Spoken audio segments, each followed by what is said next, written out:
Hello, and welcome to another episode of my podcast, The Global Agora.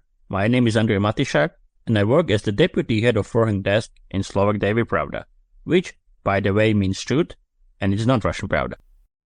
Gabrielius Landsbergis served as Lithuania's Minister of Foreign Affairs from September 2020 until November 2024. Interestingly, 20 years ago, I also interviewed his grandfather, Vytautas Landsbergis. But we live in a very different world now, one in which the Baltic countries, including Lithuania, have closed their airspace to Slovak Prime Minister Robert Fico, who felt compelled to visit Russian dictator Vladimir Putin. So what does Mr. Landsbergis think about such a visit? What does Russian aggression against Ukraine mean for Lithuania? And how worried is he that Lithuania could become the target of a Russian attack? And would Lithuanians fight if they were attacked by Russia? Listen to our conversation.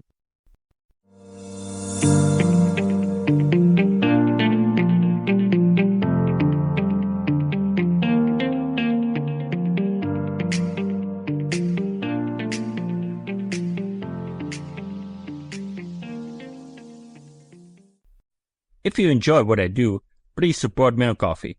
For the link, see also a description of this episode. And now, up to the new debate. Mr. Landsbergis, the Slovak Prime Minister Robert Fico visited Moscow on May 9th. Also, he did not attend a military parade or wear a St. George ribbon. The Baltic countries banned him from flying over. Do you agree with this approach of the local authorities to the Prime Minister of a country that, like Lithuania, is in the EU and NATO? Well, the flying to Moscow is a very symbolic act, honestly, because it has a deep-rooted meaning to many people in Europe. For many of us, and, from my perspective, also to many of Slovak people, it is a beginning of occupation.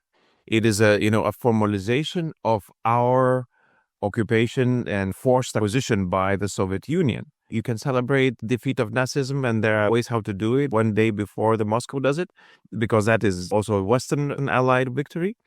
But celebrating a day after is a celebrating of occupation, is celebrating of tortures and deportations and subjugation of free countries that had to live without freedom for decades. So this is what then forces the reaction. And it's definitely not against, Slovakia, but basic to anybody who is, feeling that they need to celebrate something that is so against our freedom. So, do you agree with the fact that local authorities banned Mr. Fico's flying over the Baltic states? Yeah, I think that it was a decision, as I say, that not to ban Mr. Fico, but basically just not to give freedom of a corridor over our airspace to anybody who's going to celebrate something that is directed against us, or at least we believe so. Prime Minister Fico also complained that the Baltic countries tried to prevent him from reaching Moscow, but they could not succeed. How do you perceive such a statement? If I look at the map, there are clearly ways how to reach Moscow if you're really willing so there's very little reason to complain. But I'm glad that the attention is there. And I hope that Slovak people also can make up their mind out of the whole situation. And with the possibility, maybe they even hear our part of the story. Why it is so sensitive to the Baltics, to Poles, to others, and envisage themselves in our place. Yes, I wanted to ask about, let's say, your story.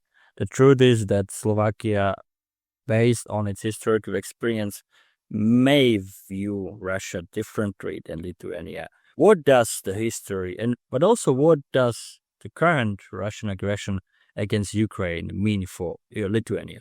Well, for us, it's two things. If we disconnect from history and we just look at the events as as a part of current day politics or geopolitics, it's a major event that is already shaping our security environment. And the way that it will end will define the European security for foreseeable future. Meaning if Ukraine is able to restore its security, let's put it in a more narrower frame, so that Russia is unable to subjugate a country, that means that Europe is safer and Lithuania is safer. If Ukraine would be forced to fall or unable to defend itself, then, at least from my perspective, every single country in the region is in danger because Putin's ambition is clearly goes beyond Ukraine.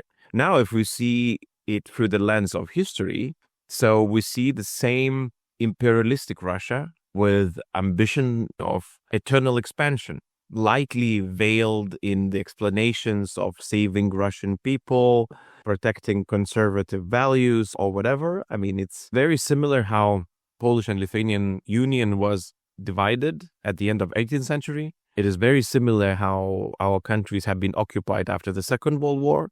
So we're seeing exactly the same pattern. Even the arguments have not changed since Pushkin's time. So this is our history. And my personal history is also very clear. My grandmother, when she was a young girl, she was deported together with her family and had to spend her youth far beyond the Arctic Circle on the seas in Siberia, from the very young age, learning to fish in the cold waters and, just deprived of any life that she had here in Lithuania. So this is my family stories. And there are hundreds of thousands of families like that in Lithuania. You said that if you look at the map, there are ways how to get to Moscow. But in fact, if every EU and NATO country would close their airspace to official plane of Prime Minister Fico, he wouldn't get there. But of course, we know Hungary wouldn't do this. So do you think that Slovakia and Hungary are at this moment a weak link in the European Union's efforts to find common action against the Putin's regime? Yes, indeed. I've always stressed that what we are seeing is not just a, Hungarian counter-culture movement against the, liberal European Union, in a way basically dismantling what Europe stands for and its institutions, forbidding it to work, but also already a coalition of the countries that might have different points of view, maybe different reasoning as to why they are doing this, but it is already, a coalition of the countries, and it takes two to form a nucleus of a coalition. And what worries me even more is that we might be seeing other countries joining in, right? People are waiting with some nervousness, election in Czechia, election in Romania, and somebody joked that, out of the ashes of Visegrad group or Leningrad group can rise. Yeah, I know people are joking. Unfortunately, as you said, there might be others joining, especially Mr. Orban. On the other hand, we see the coalition of willing, we can say, trying to continue with support for Ukraine. Do you think this is the right approach if we are not able to find common ground among all of us, I mean, especially in the EU? Do you think the coalition of willing is the right approach? Yes. When I look to the future, and if we would have this more or less established grouping that would really block everything in European Union, I would believe that we would start seeing the elements of, what was previously called the two-speed Europe. Part of Europe would decide to go on a path of even more integration, especially when it comes to security, and part would be just left outside of it. I would not exclude that possibility happening. Now, Germany taking a more central position after the new government has been formed in the European Union. France is very much vocal about how they see the security of Europe. You have Nordics, you have Baltics, we have Poland, countries who are open and rather strict about where Europe should be headed. And then you have others, right? So now, Slovakia and Hungary, who are not willing, maybe in the future a bit more. Probably we would start seeing, some sort of a separation in this. But there's additional element that, coalition of the willing is a nice name, and I like it. But I wish that we would see a coalition of the doing, so to will, it's not enough. We need to have one more step where the coalition of the willing would start doing things and not just threatening, promising, planning, but actually doing. Let's talk about this. You just wrote on Twitter, I still call it Twitter, that the latest idea is to threaten Russia with crippling consequences if Putin does not agree to a ceasefire. Okay, but why? Wait, so what could have crippling consequences for Russia in your opinion? I'm a bit worried about this. A bit worried that, it's a fourth year of the war. And suddenly Europe awakens and says, oh, look, we still have instruments that could cripple Russia's economy. So what have we been doing for 3.5 years? Now, have we been, playing sanctions, playing being harsh? So I'm a bit worried about the whole, concept. The reason why we've imposed only as much sanctions as we currently have is because of the consensus that we were able to find in Europe. There's a Hungarian veto, there's, some cases a Slovak veto, there could be, German veto or then certain elements, French veto. Basically, this is a consolidated opinion of European Union. So now to say that, look, we could, in theory, change all that and impose even more sanctions, far greater than anything that has been imposed, might not sound credible in the eyes of Putin. That is my word. To make it credible, one could say, okay, let's meet in the European Council now. Let's gather all the leaders, make a proposal on the sanctions, adopt the sanctions, but make them conditional so that the leaders already introduce and say, okay, the clock is ticking. In 30 days, they will kick in automatically. This might change Putin's opinion. And, and what happened yesterday, right? So Putin suggested, okay, so there's no ceasefire. Let's just meet in Turkey. Trump immediately agreed, even though it looked like he also is pro-ceasefire. And suddenly the whole 30 days, crippling sanctions, ceasefire thing goes through the chimney. There's nothing left of that, right? So again, left at the mercy of Putin or hoping that Ukrainians would be strong enough in either negotiations or in the battlefield. We're lacking strength in Europe. That is my problem. And, we touched upon your region a little bit, and it is part of a problem. It is part of the problem, but just part. There are things that we could be doing with a coalition that you mentioned outside the region, not taking too much into account what the region is forbidding or allowing us to do. What would be your advice? What kind of measures against Russia we can put on the table? First of all energy resources, everything, complete cut off. So when I think about what Europe could do, I wish that Europe could implement secondary sanctions, but unfortunately we don't have that mechanism. So that only we can leave that to the United States to do. But then frozen assets. It's a ball that he's been kicked around for so long. There are a number of arguments why we cannot do this.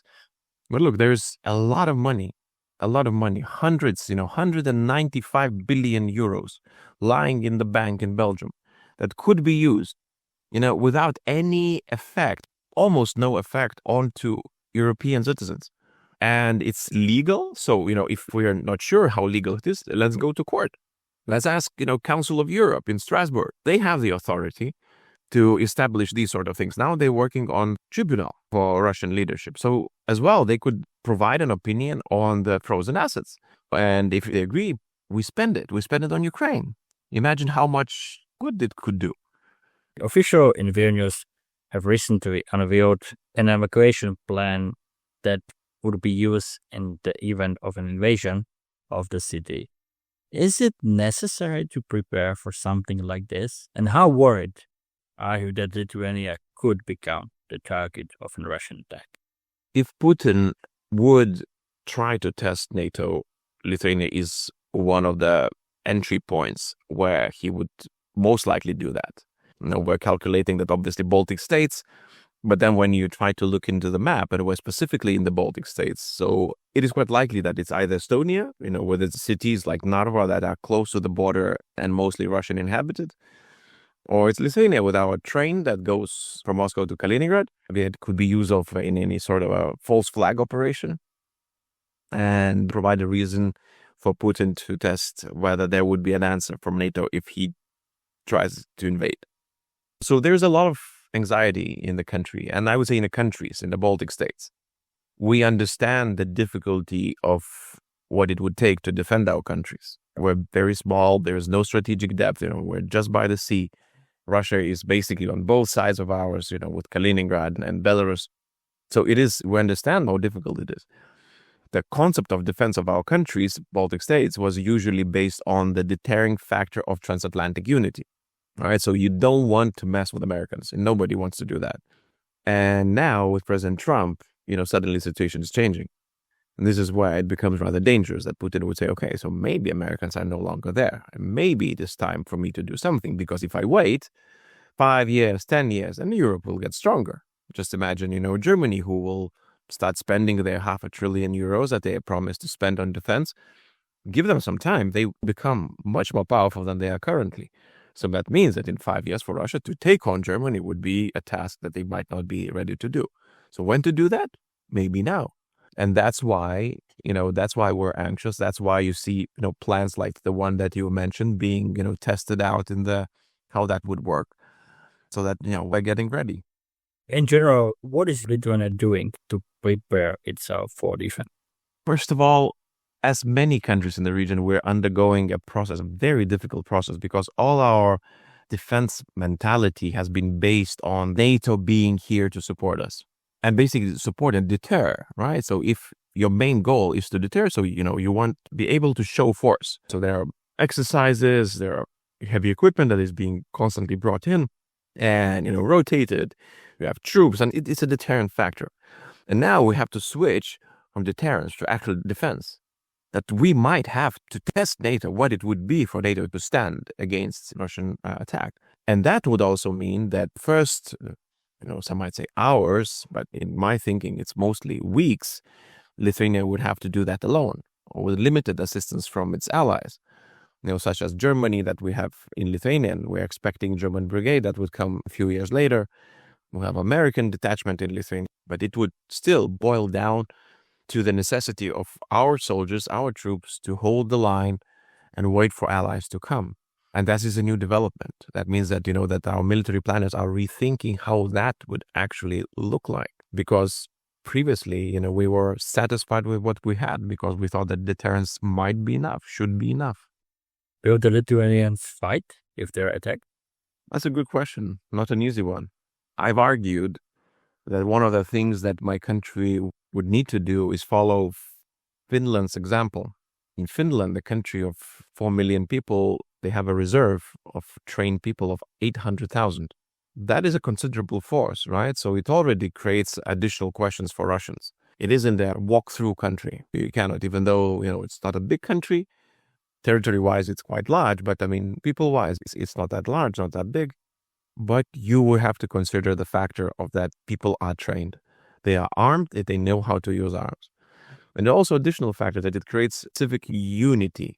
When you know that your neighbor is going to fight, when, your family is going to fight, yet you are going to fight, you have a weapon, you know how to use it, you know your battalion, your group, your commander and stuff like that. So it creates the feeling that, okay, this is our country, we're going to defend this. We're not there yet. And I would like, and I, as a minister, argued for more of this. That basically this is a mind shift that needs to happen where the country is actually preparing not to flee, but to fight. Prime Minister Donald Tusk just said that Poland knows for sure that last year's fire in a Warsaw shopping mall was caused by arson ordered by Russian special services. Is Russia at war with the West, but many Western politicians still don't want to admit it? Yeah, I have a strong sense that it is. It has been testing limits to what it can do without us calling it a war. And it has been very successful in this, honestly. So Poles have one arson event. We have another one that has been also approved at shopping mall in Vilnius. That was clearly, the fire was started by Russian instigation. So Russians are fighting war against us with military means. We're using military intelligence, hiring people, using their money, and then, in order to intimidate us, to change the political climate, the political mindset of the people, to scare them, to show that Russians are free to walk in our cities, do stuff, and we just cannot do anything about it. This is what's happening, and unfortunately, we were prepared. We're still not. Now the official line is that every country, when it faces hybrid attacks, such as arson event, has to deal with it on its own. And if you're coming from Lithuania, which is 2.8 million people, not too much, for us is a huge task. It's different, for example, how Poland can deal with these sort of threats and how Lithuania. That is one of the reasons why small countries want to be in the grouping, why we want to be NATO. Because then, together with Poland and Germany and United States, you can deter, you can stop the attacks and find a way how to deal with it. If you're left alone, you're a tasty snack for Russians. At least that's how they might start seeing it. Yeah. And to wrap it up, and you mentioned this already, how do you perceive the American effort to achieve at least a ceasefire in Ukraine? Could it lead to something positive for Ukraine? And one thing I want to emphasize, Already on March 11, Ukraine agreed to a proposal for a 30-day ceasefire. And I would say that everything Russia is saying now is just empty noise. I have very little expectations on the Russians. My main suggestion is that we need to be prepared that Russia will have to be defeated on the battlefield if we want to be safe. If we cannot defeat it on the battlefield because of lack of political will, because of Americans leaving, because of whatever else reason, then we'll not be safe. That is the only outcome. And honestly, I mean, one can try and expect that, that he has some specific strategy towards Russians. And President Trump is definitely not the first president to have that. Barack Obama had, there have been a bunch of presidents who wanted to, restart their relationship with Russia. That's that. But it has never led to, to anything better. It has always left to more security deterioration, to countries being attacked, such as Ukraine, such as Georgia, more countries threatened, such as, mine or others in the region. And apparently, and this time, this change, might go as far as it can actually change the way the transatlantic relationship is perceived. Basically, if you go Russian direction so far, and you leave your partners in Europe so far behind you, that we don't feel like partners anymore. That can happen. Many people think that President Trump is failing to listen to the last person in the room. So if you would be the last person in the room with him, what would be your advice for him? Well, that Europe can be helpful to him. There is clearly value in Europe. The reason that Europe has been peaceful also brought United States enormous wealth. The trade that they got through peaceful and well-established Europe has benefited United States enormously. I would be wishing him to continue that. There are things that could be amended, clearly, but not broken, because it benefits both sides. Americans are richer because Europe is safe. This was another episode of my podcast, The Global Agora. Subscribe, listen on Spotify, Apple Podcasts, and on the other platforms. If you enjoy what I do, please support me on Ko-fi. For the link, see also the description of this episode. Thank you for listening and stay tuned.